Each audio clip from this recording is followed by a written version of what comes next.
I heard them laughing, not the kind that slips out unexpectedly, but the deep, deliberate kind shared between two people who feel untouchable, like they've stolen everything they ever wanted and don't owe the world a damn thing. She brought him into our bed. My side. My pillow. Still warm from the night before. Then she looked me straight in the eye and said, "I'm opening our marriage. If you can't handle it, you're free to leave." I didn't shout. Didn't cry. I just stood there, letting each word hit me like a slow-moving bullet, tearing through everything I thought we were. That night, I didn't sleep. I lay awake, listening. Every breath, every creak of the mattress, every soft sound she made. I memorized them. I stared at the ceiling, burning the moment into my brain, branding myself with the sensation of disappearing inside my own life. By morning, I was gone. Not just out the door, but out of the entire framework of our shared life. Her bank accounts, her passwords, the insurance, the titles, the leases, the business filings. 8 years of entanglement unraveled overnight. 3 days later, I got the call. "Sir, I'm sorry. Your wife has passed away." We met in grad school. She had this untamed spark, reckless, magnetic, impossible to contain. I was her opposite.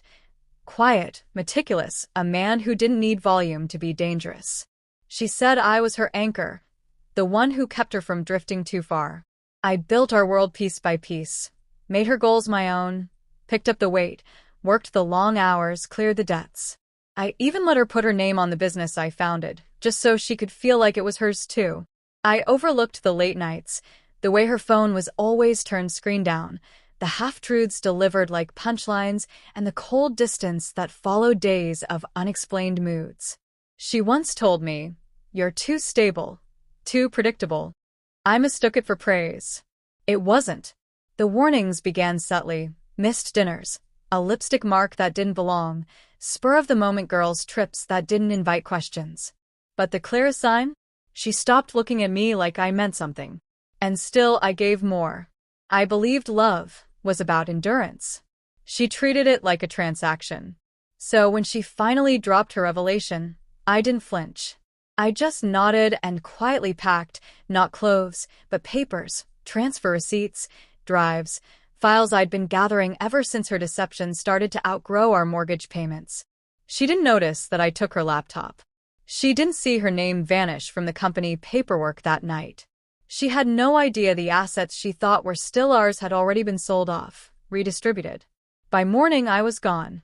GPS disabled. Social media deleted. A new number. A new place. A tiny apartment with a bed, a lamp, and a laptop humming with quiet intent. She thought it was a game. She didn't realize I'd already finished playing. A week before I left, I installed spyware on our server. It mirrored her texts, logged her calls, traced every step. I learned about the affairs, the OnlyFans account, the investments funneled into crypto wallets under names she thought I'd never find. When you truly know someone, you don't need to touch their world to destroy it. The first move was clean, legal. A separation notice delivered by a lawyer she'd never heard of, attached with evidence of her cheating, the financial misconduct under my business, and her betrayal of our shared responsibilities.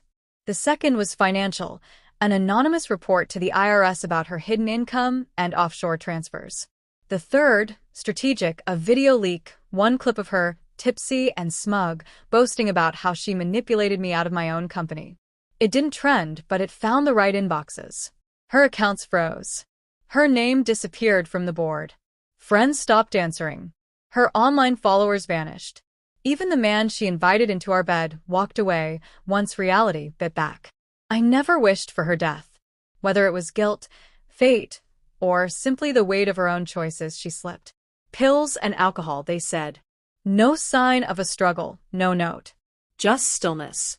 And I can't help but wonder, when that stillness came, what did she see? A man she misjudged? A life she scorched? Or a reflection she couldn't bear to face? People asked if I wanted to speak at the funeral. I declined. What was there to say? That I once loved her? That I broke for her? That she cut me open with a smile and expected gratitude? No. Instead, I stood at a distance, watched the mourners gather under dark umbrellas, watched her lowered into the earth like a truth too inconvenient to speak aloud. And I didn't feel hate. I felt calm. Not because she was gone, but because I was free. I reclaimed my name, my company, my pride, not with violence, but with clarity and control. I didn't need to shout. I just disappeared and let the silence carry the truth she couldn't bury. I walked away with nothing but walked into everything she couldn't fake.